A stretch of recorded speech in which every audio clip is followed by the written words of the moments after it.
উপরটা বাংলাদেশ নাকি সব? হাতে বোমা, ধারালো অস্ত্র সহ কয়েকশো ভারতীয় অনুপ্রবেশকারী ঢুকে পড়ে বাংলাদেশের সীমানায়, কেটে নেয় বাংলাদেশি নাগরিকদের লাগানো আম এবং বড়ই গাছ।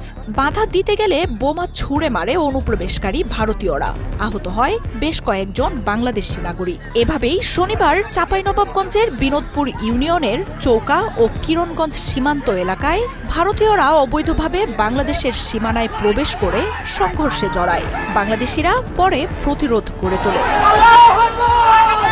কয়েকদিন ধরেই চলছিল উত্তেজনা। শেষ পর্যন্ত বাংলাদেশ ভারত সীমান্তে ছড়ালো ভয়াবহ সংঘর্ষ। শনিবার গমকাটাকে কেন্দ্র করে চাঁপাইনবাবগঞ্জ সীমান্তে সংঘাতে জড়ায় দুই দেশ। রণক্ষেত্রের রূপ নেয় সীমান্ত। বাংলাদেশ ও ভারত সীমান্ত পারের বাসিন্দাদের এই সংঘর্ষ ছড়িয়ে পড়ে ৩ কিলোমিটার এলাকায়। সংঘর্ষের ঘটনায় আহত হন